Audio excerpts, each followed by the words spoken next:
thank you for joining us. I'm Andrew Catchpole, editor of Harpers, and welcome to the live announcement of the final tranche of Harpers 50 Best Indies 2021.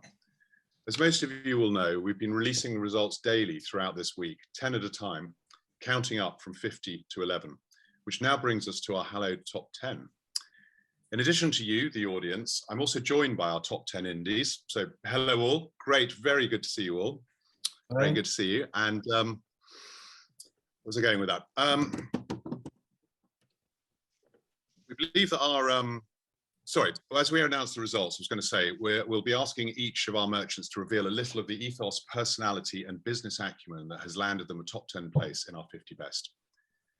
We believe, humbly, our 2021 list is our strongest yet, reflecting those that have excelled in the business of independent drinks retail, with our judging process delivering an holistic appraisal of all facets of these indie merchants, and during what has once again been a turbulent and unpredictable time.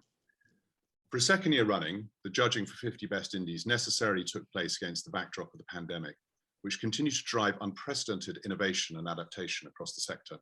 This is reflected in the results here, championing the best in the business over this past year. Once again, I'd like to extend a big thank you to our judges who did an absolutely fantastic job. They were, or are, James Dainty, Senior Business Manager at Vintrigue by Lanchester, Angela Mount, Consultant, Writer and Judge, Kai Reeves, Commercial Director at the Cambridge Distillery, Keith Webb, Drinks Industry Consultant, Harper's own publisher, Lee Sharkey, and myself as chair. In addition, a big thank you goes to our sponsors, Vintrigue by Lanchester Wines, the Cambridge Distillery, and Argentina's Domaine Busquet, whose generous support makes 50 Best Indies possible. So thank you all. Okay, a final word of introduction before we get cracking with the countdown. This list is not only one of our most popular annual features at Harper's, but also a personal favourite, not least because the UK independent merchant scene is so enjoyably vibrant, such an essential part of the lifeblood of the trade. It's also where I began my own journey into wines and spirits. So let's get on with announcing our top 10. Coming in at number 10, we have our best independent retailer in the North. A firm favourite on the indie scene, this merchant has always been far more than just a great portfolio of beverages. Recent investments, backed by an ambitious, fresh business plan for growth at the beginning of 2020, have seen a revamped website underpinning a big lift in e-commerce, a retrenchment from hybrid to retail in the mothership store, and the very recent opening of a standalone wine bar next door. Add in investment on the wholesale side, a strong sustainable ethos, and big emphasis on customer care, and it's no wonder that this business continues to grow year on year. And to announce this top 10 winner, please welcome Ignacio Martinez, Marketing and BI Director for Domaine Busquet. Ignacio, hi. Over to Andrew, you. Thank you very Good much. To see you. Good morning, everyone. I'm delighted to announce the retailer at number 10 and the best independent retailer in the North, that is the Worley Wine Shop. So congrats. Well done, Worley. Yes, it's one of those unusual English pronunciations that's designed to trip you up, I'm afraid, Ignacio, but I think you cracked it. That's good. Thank you very much. Sorry, the video is playing up this morning, which is a bit of a shame, but we're absolutely delighted over here. So thank you very much for that. Well done. That's fantastic. Well, Tom, good to hear you, if not to see you. Technology, hey, great when it works, but I'm delighted that you could join us. So one of the things that you're really strong on, actually, there, Wally, is customer care. So a quick question for you: in the wine and spirit retailing world, what makes for great customer care? Can you sort of sum it up in a few sentences for us? Yeah, I mean, I suppose everybody in this top 10 by default has amazing customer care and customer service in their business.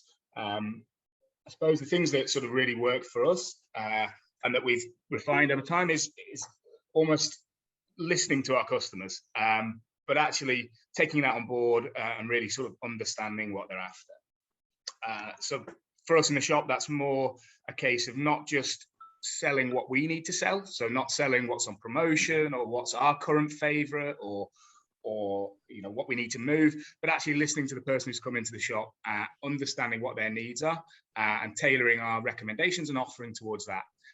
That can be applied individually to every customer that comes through the door, or also collectively as you get an understanding of your area, your demographic, and what those customers want. So that we find works really, really well. And then the other thing is the little touches. So actually making coming in store in person really appealing. The friendly greeting, the getting to know your customer almost on a personal level, the genuine interest in what they're drinking, where they've been, what they're eating. And with online developing into such a challenge for all indie retailers, getting people into the shop in the future in person is going to be one of the main challenges. It's so easy to sit behind a computer, tap a few buttons and order a bottle of wine. What's going to face us as an industry as a challenge is making that personal experience in store. So those little touches and doing that are going to be really important going forward. Yeah, I think well said, but it really is that sort of personal touch that really is at the heart of what indies are about, and you know what makes it such a great sort of experience when you're shopping for kind of wines and spirits. So fantastic, thanks Tom. Okay, right, on to number 9. With 2 enticing retail outlets, this East Anglian merchant has several other impressive strings to its bow. Pandemic notwithstanding, its wine brokerage service has been flying, while the rollout of a concession model has gathered pace too, with the aim to have 5 in place by this Christmas. These champions of independent and artisanal winemaking have also started making wine from a local vineyard, complementing the ethos behind its own gin infused with local botanicals. Such projects underscore the company's strong local ethos, with a successful wine and dine at home program all part of the appealing package. This is a dynamic indie that shows no signs of slowing down anytime soon. It's Norwich's finest, Harper Wells. So congratulations, Harper Wells. Hi guys. Thank you very much. So I don't know who wanted to pick up. I've got a question for you guys there. As with many good and great indies, you champion independent and artisanal wines and their makers. What does it actually take for a wine to make the cut at Harper Wells? What is there some sort of essential piece of DNA, something that kind of completely wins you over? Well, I'll pick this up, Andrew. Thanks very much. Yeah, it's going to sound very much like what the previous person said, to be honest, because you know we ask a lot from the wines on our shelves, because the customers that come into our shop could very easily have just put a few bottles into their supermarket trolley or have their wine delivered to their door on a subscription basis, but they choose to come into our shop. So we've got to give them a good reason to do that. We need to make it worth their while. So we are looking for character and personality in the wines, and we don't want to just tell people about a wine, because that would be very boring. What we want to do is actually bring those wines to life. So in order to do that, they need to have a story. And so we're all about, at Harper Wells, stories and the lesser known facts. We often find that our customers are far more interested to know that there's wild herbs growing in the hedgerows, and that makes a difference to the wine, or the salt in the air, and even silly things like the winemaker has got a 3-legged dog. Yeah, you know what I mean. It's just bringing it to life, and so that they understand it. And so to put it succinctly, then I think our customers are looking for an experience. They're not here to buy a commodity, and so when they step through the door, we can give them that experience. Yeah, I think very, very well put. I mean, that's the part of the real added value that indies offer, can and do offer. So fantastic, thanks. Okay, right. So on to number 8, and we have our highest climber going up a giddying 27 places this year. The starting point at this North London landmark is the breadth, depth and quality of the 2,200 strong range of wines, spirits and beers. But while retail remains very much at its heart, this bricks and mortar oasis supports a multifaceted business. Elements range across strong online sales, on-trade accounts, on-prema offers, a wine club, wine storage, a regular roster of tastings and events, plus much else besides. This merchant also met the pandemic head-on, using strong community roots to tie in with varied local businesses and catering partnerships to the fore. All in all, this is a fantastic all-rounder. And to announce number 8, please welcome William Lowe, Managing Director of Cambridge Distillery. Hi, William. Good to see you. Hello, Andrew, and hello everyone else, and congratulations on being here in the top 10. It is my great pleasure to announce that the retailer at number 8, and indeed this year's highest climber, is Highbury Vintners. Very well done. Thanks so much. It's a privilege. Thank you. Good stuff, Tom. Well done, and great to have you on board in the top 10 there. So I must say, I suppose for transparency, I used to, a very good friend of mine lived close to you, and I used to pop in occasionally. So I used to taste your range, but that's going back a little ways to my London days. So Tom, question to pose to you.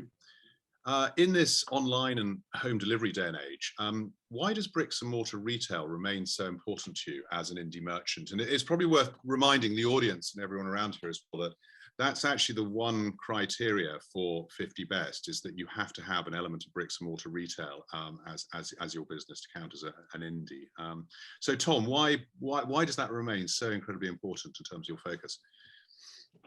It is always important. It's something that we think about quite deeply, and some others have touched on it. And you mentioned about the pandemic and taking that head on. But really, for us, it was amazing to see the community come together, and that wouldn't be possible if we didn't have a shop in Highbury. And the site that we're actually in has been serving the community since 1903, and as it changes and develops, it will always be the beating heart of our business. So we did a big refurbishment when we had the chance, just because we really want to give customers the best experience possible. And I know it's been touched upon about the stories behind the labels, but wine is, it's a social magic that there are great stories to tell. And my colleagues they'll all tell you that one of their favorite parts of their job is discussing wine with customers. So that's very difficult to do without a shop. The personal touch is important. And I think no matter how good a website is, you're not going to get the same level of care, customer service, and excellence that all of us as indies that we bring to the high street. So I don't think that's going to change anytime soon. Yeah. Well done. Thank you. Yeah, no, I think not, and yeah, very well put. So well, thank you, Tom. Okay. Thanks so much. Yeah, great. Next up is number 7. Right, when this plucky and dynamic hybrid shot onto our list a couple of years ago, it impressed for its devil-may-care and we-can-do approach to selling wines and spirits, seemingly knowing no boundaries. From a base belief of making people feel welcome and comfortable in our space, the offshoot activities continue to be nothing short of remarkable, not least for its diminutive size. From the setting up of a WhatsApp group, allowing merchants to support each other through the pandemic by way of myriad out there projects, such as Cornwall's first homegrown pet gnat and the planting of a small vineyard, this indie continues to combine quirky enthusiasm and originality with a hidden dose of business acumen. Great wines, great culture, great schemes, all delivered by a great team. It is, of course, the wonderful Bin 2. Well done, Mike and team. I can see one or two others there in the background. So congratulations, Bin 2. We should have got some canned clapping, shouldn't we? There we go. So, Mike, I've got a question for you, and I'd like to know actually, is it possible to quantify the benefits for the business as a whole of firing off in different directions and adding on various time-consuming initiatives, and some might say madcap schemes? How does it, I mean, it must take a lot of time. How does that actually benefit the business? Well, the Bin 2 crew, many of them are here behind me, and I'm sure they would say the main benefit is it distracts me and keeps me well away from the shop. I don't know, really. We've never really done it for those reasons or tried to quantify. We do it because, largely because it's an itch we've got and we want to scratch it, and it's quite good fun. And I suppose, I mean, there's certainly no financial benefits. We'd be far better off buying and selling wine that's been made by people who are much better placed and more experienced to do it. I guess if we've seen a benefit, it's probably that people have sort of got behind it and supported it. So I suppose you could say there's a sort of marketing and brand awareness angle to it if you really wanted to attach some sort of benefit. And one of the highlights of the pandemic, the early stages of the pandemic, where I mean, Cornwall just shut, basically. There was nothing happening, and it was pretty bleak here on all sorts of fronts, and not least the business front. We weren't one of the indies that had a big boom. But one of the major kind of morale boosts for me personally, I think all of us, was just the way people all over the country and overseas actually really got behind a silly little project like a pet nap called Fizzy Bum Bum. And the energy that went behind that really lifted all our spirits. So I guess if there's been a real benefit for us, it's been that feeling of sort of warmth and support that you get when you're trying your hand at doing something a little bit off the wall and madcap. But yeah, certainly no business benefit beyond that. And can I just say before I shut up, really, really pleased and privileged to be among this company here. As I look at the screen, we've got titans of the industry here. I can't believe we're in the same grid of 10 as these sort of historic industry titans, and then in the mix you've got other genuine small indies and newcomers who just bring real sort of life and energy and bounce to our little industry and remind you that kind of big and small, we've all got a part to play here. So we're thrilled with number 7, thrilled to be among the 10 people that we see on the screen here, and thrilled to be a part of our wider little crazy industry, which is selling the finest wines known to humanity. So thank you very much for the inclusion. Cheers. Cheers. Real pleasure. Cheers. Yeah. And gin. I think you hit on a couple of things there. Size, big or small. I think you spoke about bring life and energy to the sector, and that's very much what we're looking to reflect, and what we hope. Well, absolutely. All the faces in front of me, all the business in front of me do reflect. So good stuff. Okay, right. So climbing up at number 6. We reached the award for our best indie in the home counties. From its origins and its founder's garage, this has grown to the 2,000 strong portfolio of today, sold out through its vibrant varsity town shops, also with a concession arm and strong wholesale side. This business actually opened a new flagship shop in the middle of the pandemic while evolving the range to meet increasingly adventurous customer tastes. Meanwhile, staff hiring and training continued apace, as did a pivoting of business from wholesale to private customers. This is the full package when it comes to grown-up independence. To announce this winner, please welcome Mark Roberts, Director of Sales at Vintrigue by Lanchester. Hi, Mark. Good to see you. Been a little while. Over to you. Oh, I need to unmute you, Mark. One sec.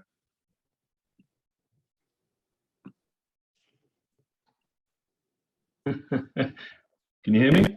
We can now, thank you.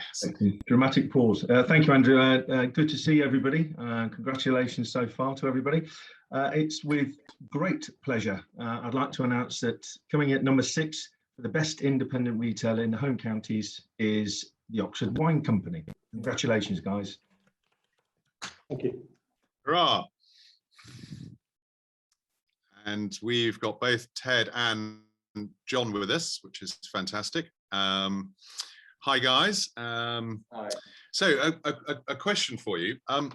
Throughout the pandemic, and we've spoken a few times, you've spoken about the opportunities to retain newly acquired business and custom. I'm hoping that's going well, and I believe it is. Do you have any sort of tips for others who may be here on the sitting around our virtual table or out there in the audience as to how best to hang on to that sort of upsurge in business that was delivered to many indies through the pandemic?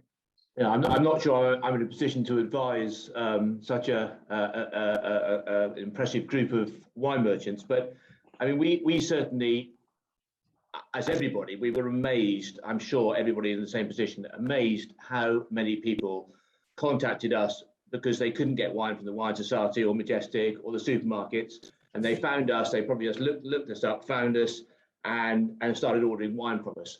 And I mean, it went absolutely crazy. We didn't have enough boxes. We didn't have, we just weren't really prepared for what happened. The way I think that we helped to keep people and have kept many of the new customers. We've lost some, of course. Some have gone back to their normal buying habits. One of the things I said right at the start, in the chaos that was the first few days of the pandemic was that we would try and get every order out within 24 hours, wherever it was. And we were delivering up to 130 different packages a day, mostly around the Oxford area. Some were going out by courier.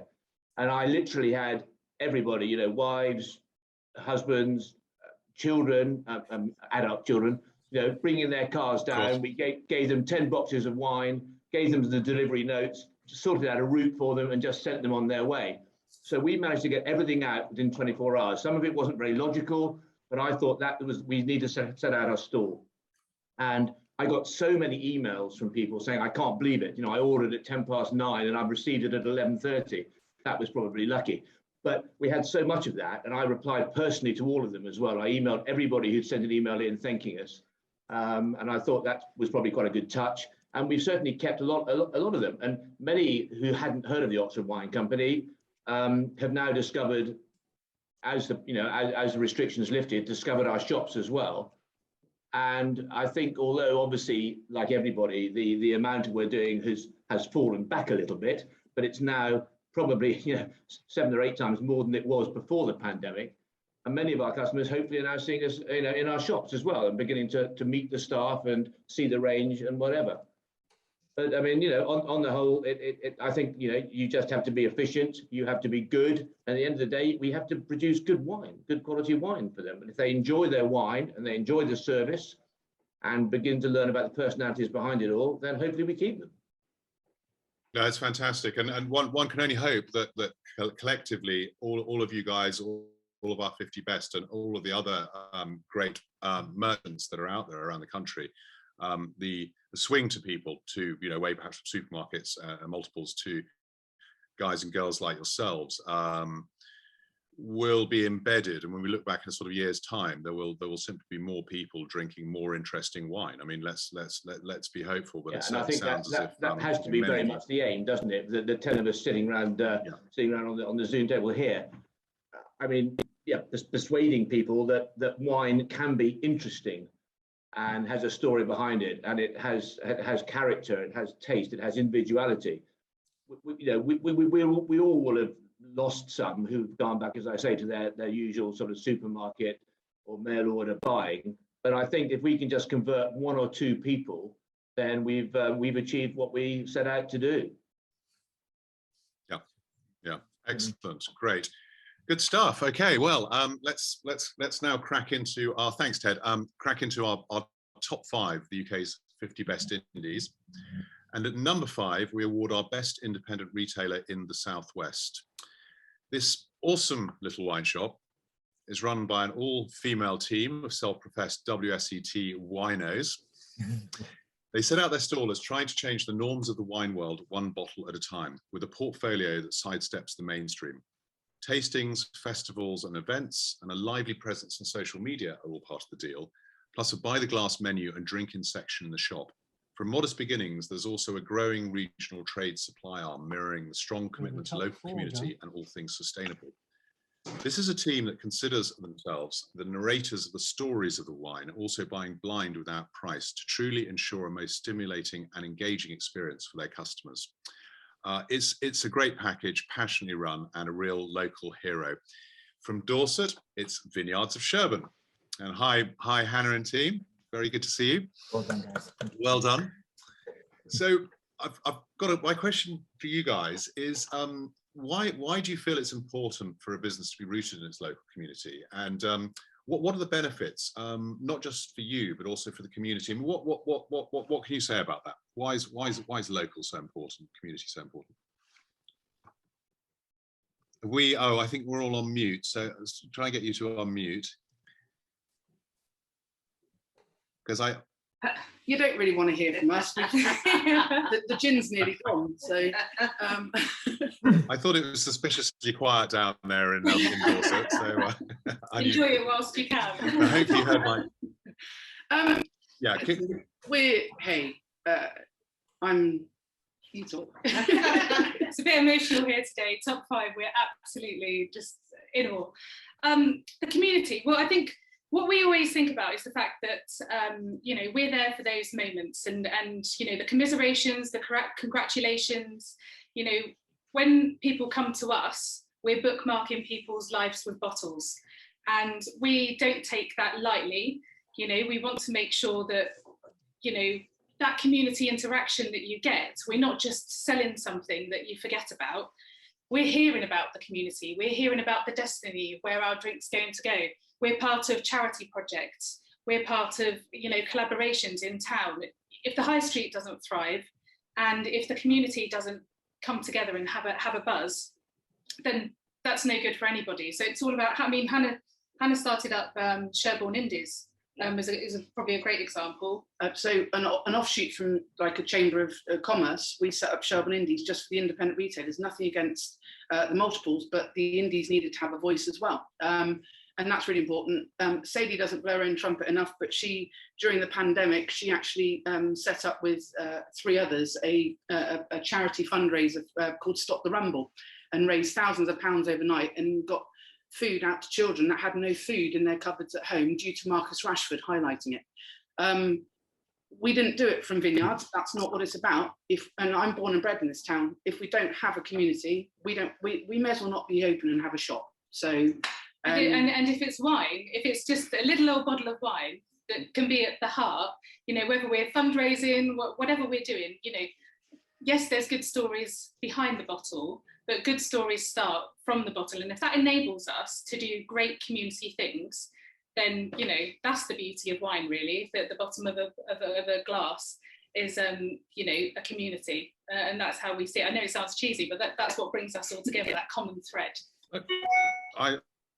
I think it's a lovely way of putting it, and it's you know, absolutely delighted with your positioning on you know, in our top 10.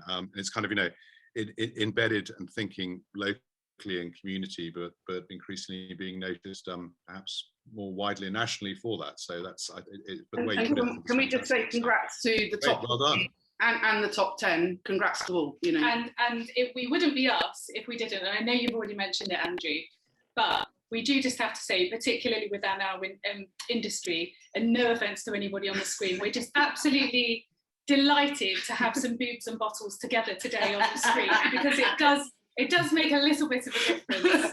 So thank you very much, guys. We're delighted with number 5. Cheers, and that's why you should great stuff all. Cambridge gin. Excellent. Very nice gin it is too. There we go. And okay, so let's crack into number 4, and we reach the best independent retailer in London. Right, this collection of smart wine oases was seminal in bringing hybrid wine appreciation to the capital, now with the rest of the UK in its sights. Never resting on its laurels, the challenges of COVID delivered a slew of new developments, ranging from the recent Tao and Pour app, allowing guests to dispense from self-pour machines via their phones, and a new wine subscription service offering a refreshingly different model that's coming very soon. Conceived as an experiential wine bar, pivoting in the face of COVID also successfully migrated this concept online, pulling in their words, a massive new following, allowing this hybrid merchant's vibe to go national. This is a business that never stands still, and it's London powerhouse Vagabond Wines. Hi, Stephen, congratulations and well done. Hitting 4, excellent. And question for you, Stephen. Interested, can you tell us a little more about how you're delivering the experiential side of the Vagabond vibe, which is so important in your shops and wine bars? How do you deliver that online? How do you shift that kind of, you know, that great customer care and service and feel onto the web? Yeah, of course. First of all, thank you, everyone. This just, you know, the recognition is wonderful, and as everyone else has said, being in this company is just it's always an amazing thing, but particularly in this context of so much, you know, awfulness around, just to have something like this with you guys is just wonderful. So thank you. Yes, Vagabond, you know, I think it's fair to say that the experiential nature of Vagabond isn't just the core of what we do, it is what we are. And so when, you know, the lockdown came, just overnight, it became a life-threatening thing to the business. And, you know, we didn't have a website. Within 2 days, we got one going, and that was great. But that, you know, there's nothing experiential. Like, that wasn't a replacement So the challenge for us was really, how do we translate the experiential thing into a digital format? And so we came up with our virtual tastings thing, with the little bottles and guided whatnot, which was great because it really did allow for that vagabond experiential thing and our particular style to wines and wine tasting to go through. And we were really thrilled with how popular that proved to be. And just, with small and very large tastings, it was and new customers, and that in turn gave us the idea for our subscription service, which we're going to launch later this month, which I feel I can actually say is quite unique and differentiated. So that's really exciting, and it probably would not have come about if it weren't for this awful pandemic and stuff. So and it was just great to see our team come together. No one lost a job, which was wonderful, and this gave a lot of people things to do, which was wonderful, and we all came together, and everyone's still here, which is, I think, amazing. So yeah, thank you, everyone. This is just inspirational to hear all these stories and to see what everyone's been doing. So thank you so much, and yeah, cheers. It's just water. I know. Thank you, Stephen. Well put, and congrats. And yeah, I think everyone second everything you've said. So superb. Okay, so we're on to our final three. So the question is, what order will you guys fall in? And I guess it's like an assured place on the podium, isn't it? Sort of the top three. So okay, let's crack into it. At number 3. We reached the award for Best Indie in Scotland. 40 years since its founding, this merchant continues to delight with its impeccable and eclectic range of wines, whiskies, and so much more, deserving a high placing on portfolio alone. However, it's the passion, commitment to excellence and service, truly independent ethos, roster of fabulous tastings and related charity work, lockdown era tie-ins with local businesses, plus staff education and advancement that all feed into this winning package of a merchant.